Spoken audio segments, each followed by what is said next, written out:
Profissionais de educação já têm data para serem vacinados em Santa Catarina. Além deles, os moradores de rua e os detentos também vão receber as doses contra a Covid-19 a partir de quarta-feira.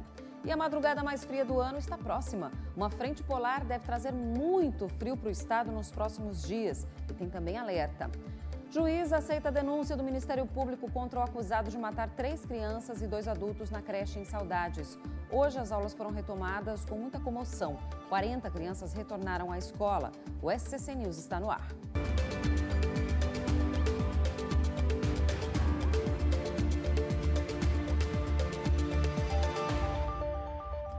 Olá, boa noite. Segunda-feira, semana começando com muita informação para você e com muitas ocorrências no trânsito aqui da capital.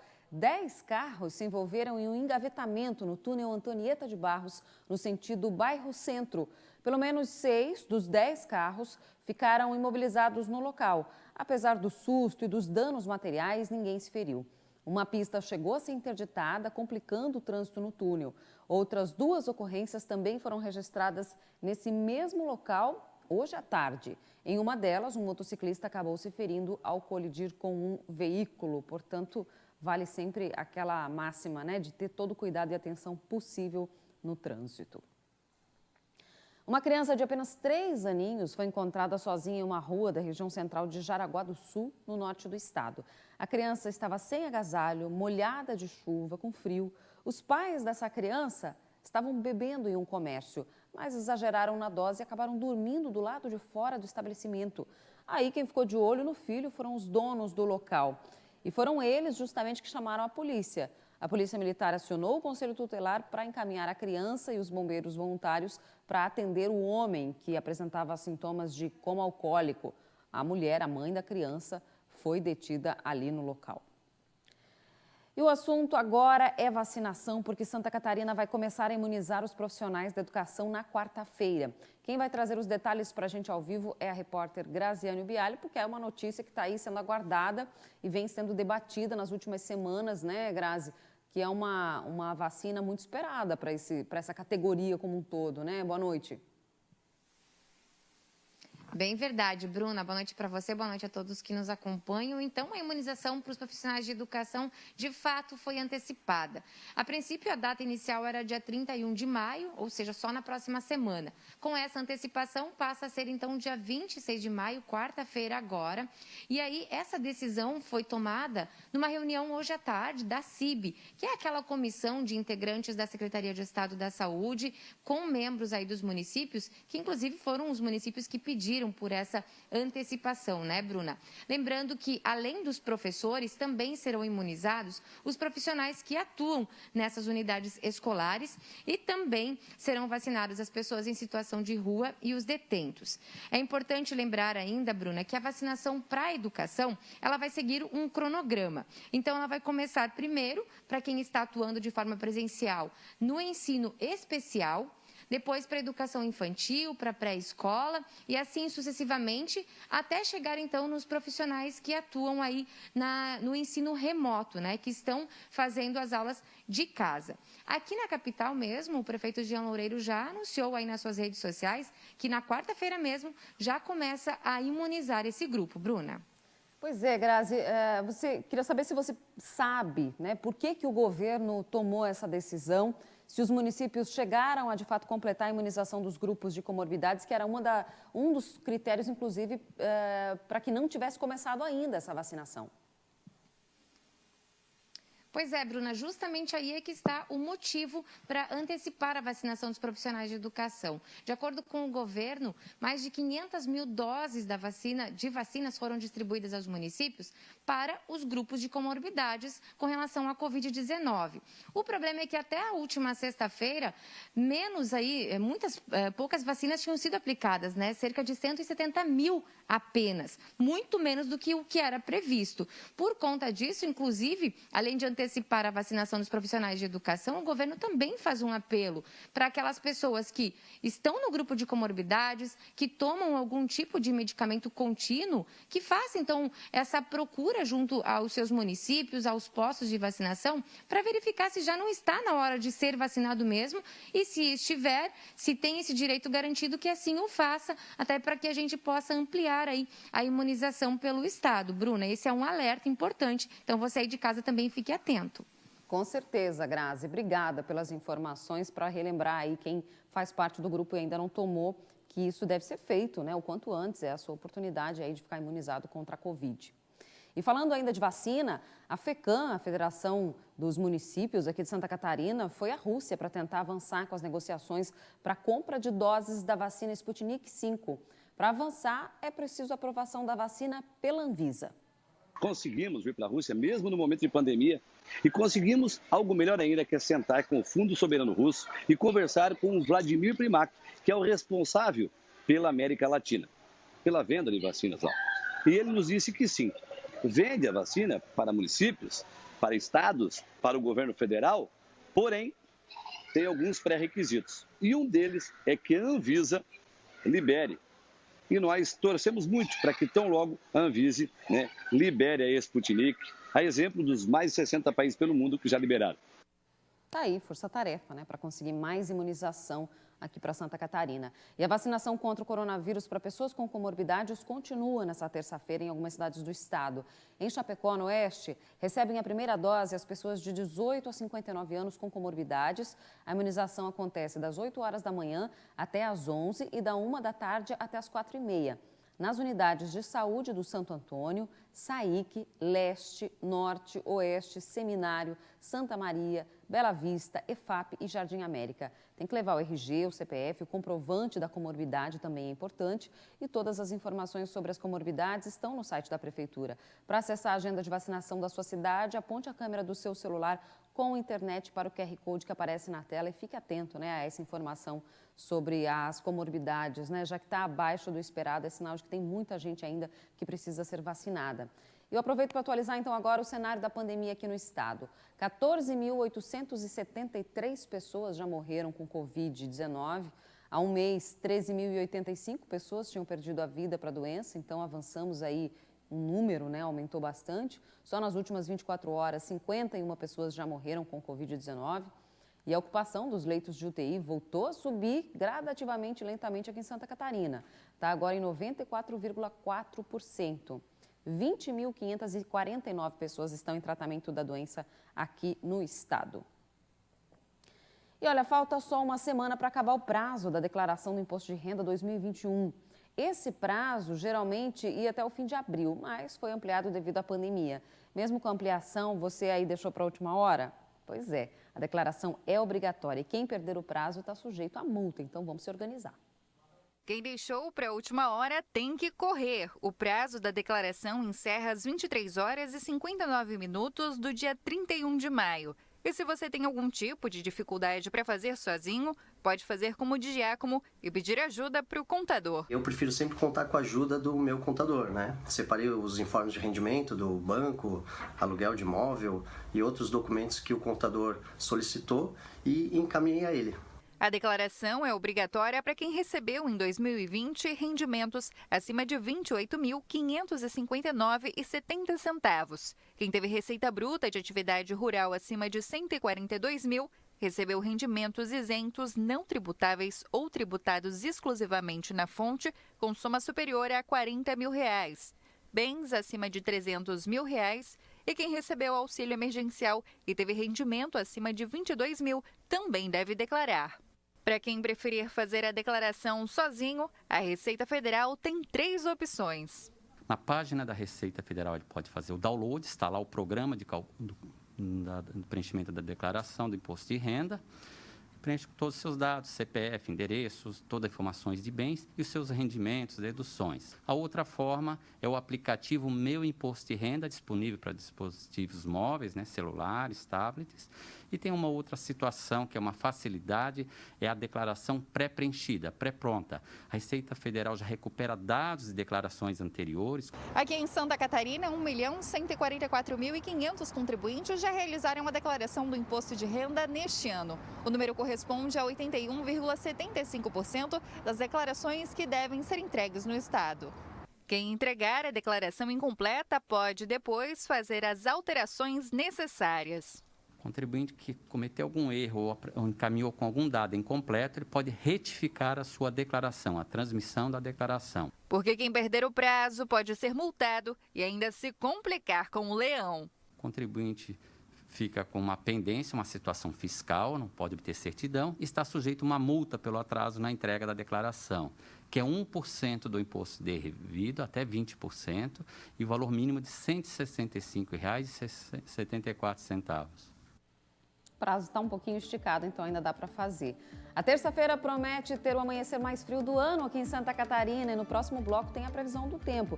Você vai ver também a volta às aulas na creche que sofreu o ataque na cidade de Saudades, no oeste do estado. A gente volta já.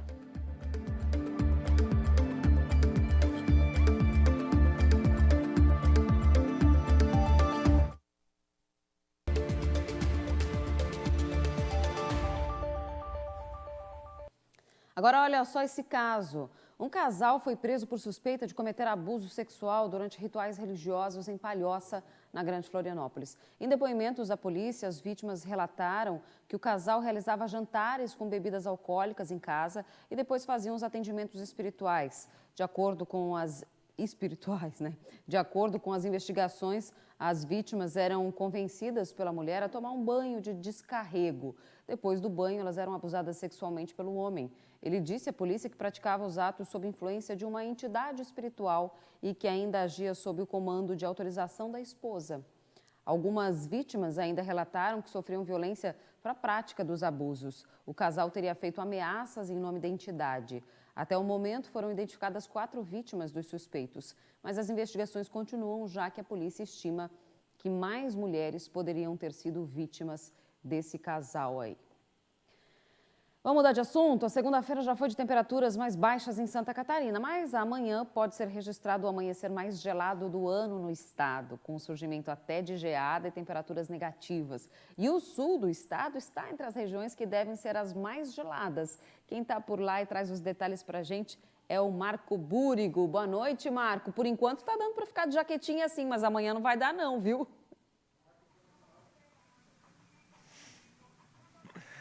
Boa noite, Bruna. Boa noite a todos que nos assistem. Pois é, e eu acho que eu poderia ter me agasalhado um pouquinho mais, Bruna, porque o frio já está chegando aqui na região. Essa noite já deve ser bastante fria e esse frio pode permanecer no estado nos próximos dias. Essa madrugada pode ser a mais fria da semana.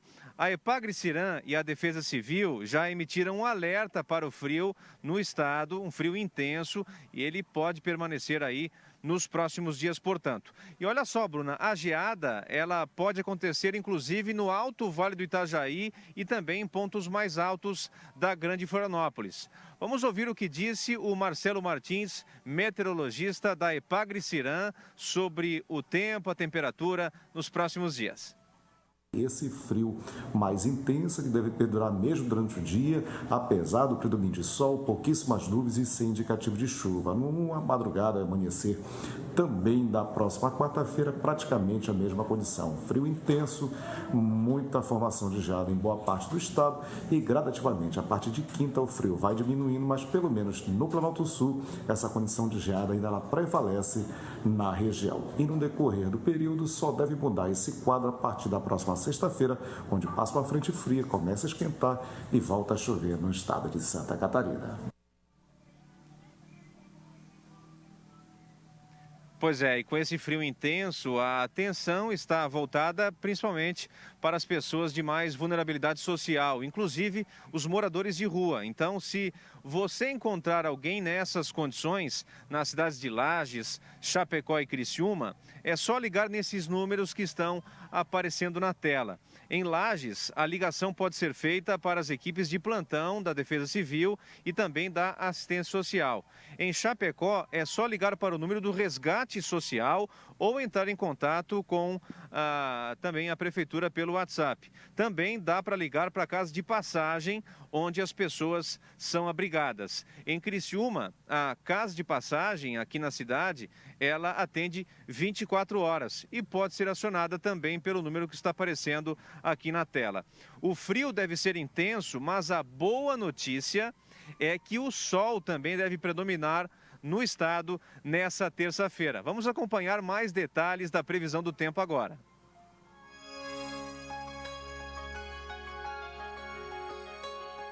Uma massa de ar seco e frio deixa o tempo firme e com sol em todas as regiões do estado.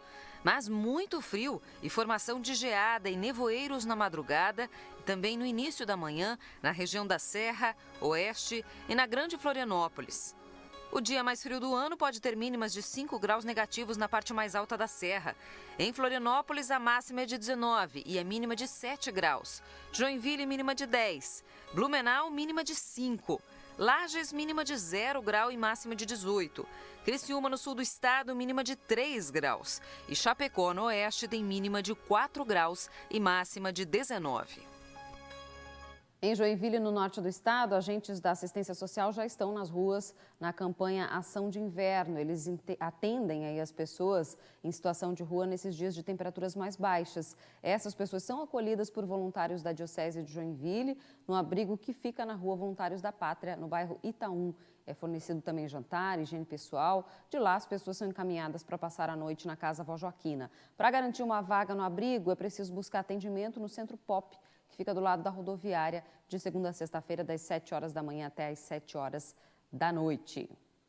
E Santa Catarina registrou o 8º caso de febre amarela em humanos. O paciente é um homem de 67 anos, morador de Palhoça, na Grande Florianópolis. Ele está internado na capital. Dos 8 casos confirmados de febre amarela em 2021, 3 não resistiram e foram a óbito. É uma doença séria, gente. Nenhum dos pacientes tinha registro de vacina. E essa vacina está disponível na rede pública para ser tomada aí por todos nós.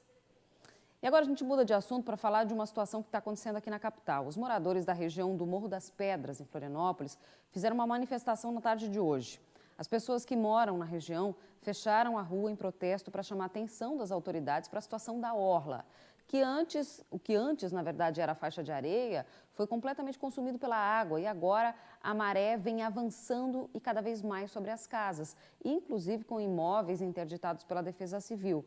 Os moradores pedem auxílio do poder público para conter a água e proteger os imóveis, as casas onde moram, né? A situação no Morro das Pedras não é de hoje e tem ficado cada vez mais crítica ao longo das últimas semanas. Várias casas estão prestes a cair. Você vai ver na reportagem. O mar já ocupou boa parte da faixa da areia no Morro das Pedras e deixou um rastro de destruição. O muro dessa residência não aguentou e a barreira que foi montada não se sabe por quanto tempo vai suportar a força das águas. Uma erosão marinha, junto com um ciclone extratropical que está acontecendo na costa sul brasileira, tem provocado muito estrago. Segundo a Defesa Civil, são 9 edificações interditadas, sendo 3 residências, 12 propriedades atingidas, 11 quedas de muro sobre a praia. A ressaca também deixou 2 postes que estavam na orla da praia completamente submersos. Segundo os moradores aqui, 3 surfistas acabaram se ferindo nesse poste. A recomendação da Defesa Civil é não caminhar nesse local, não transitar e não surfar nesse local aqui. O cenário está assim desde o dia 10 de maio. Nesse ponto onde eu me encontro, era praticamente a faixa de areia que não existe mais. Os moradores fizeram uma barreira, como você está vendo aí ao fundo, chamada de paliçada, saco de areia com pedaços de pau. Mas, segundo especialistas, essa medida é insuficiente para conter a força da maré. Paliativo. Inclusive, nos últimos anos, a gente até tem recomendado isso para o Ministério Público Estadual, Federal, que não deixasse mais ocorrer aquela colocada das chamadas pedras superpostas, ou seja, chegava um caminhão, derrubava a pedra, protegia a propriedade. Ele protege a propriedade naquele momento, depois não protege mais. Pedro é biólogo e natural de Florianópolis. Ele não vê nada de anormal nesses eventos climáticos. Eles sempre ocorreram. O que vem ocorrendo é aumentando a intensidade desses fenômenos. Mas esses fenômenos não seriam suficientes para causar o estrago que está ocorrendo aqui. Por quê? Porque aqui ocorreu um mau uso e ocupação do solo, das áreas de restinga litorânea, dunas frontais e cômoros, que são as áreas protetoras da linha de costa. A Associação de Moradores do Morro das Pedras realizou uma reunião para discutir o que pode ser feito nesse momento para amenizar o problema. Vamos ver o mais rápido possível, ajudar a solucionar, pelo menos, preservar as casas que ainda estão de pé. Em nota, a Prefeitura de Florianópolis informa que o projeto de engenharia de desassoreamento do Rio Sangradouro e do Mole, com licenciamento ambiental, está em elaboração pela empresa ProSul, vencedora da licitação, que tem prazo de 12 meses a contar de fevereiro deste ano para entregá-lo. Está prestes a cair, já que o mar está comendo cada vez mais a areia aqui de baixo. A Justiça aceitou a denúncia do Ministério Público contra o autor do ataque à creche em Saudades. Fabiano Kippermay, de 18 anos, foi denunciado por 5 homicídios consumados e 14 tentados. A partir de agora, a defesa tem 10 dias para apresentar argumentos e indicar testemunhas. O processo deve tramitar em segredo de justiça. Ainda nesta segunda-feira, a creche Aquarela voltou a receber os alunos. A unidade escolar passou por uma grande reforma depois da tragédia, nós mostramos aqui. E hoje 40 alunos voltaram às aulas, 15 no período da manhã e 25 no período da tarde. Muitos pais optaram por não levar os filhos. Antes do atentado, a creche atendia em média 80 crianças, ou seja, a metade retornou, né? Foi um dia de muita sensibilização e muita comoção, professores chorando, imagina, né? A comunidade escolar como um todo muito comovida com esse retorno depois daquela tragédia que aconteceu lá na creche Aquarela, em Saudades, no oeste de Santa Catarina. O SCC News de hoje vai ficando por aqui. Obrigada pela sua companhia. Boa noite para você. Cuide-se e amanhã a gente volta a se encontrar. Agasalhe-se, hein? Até lá.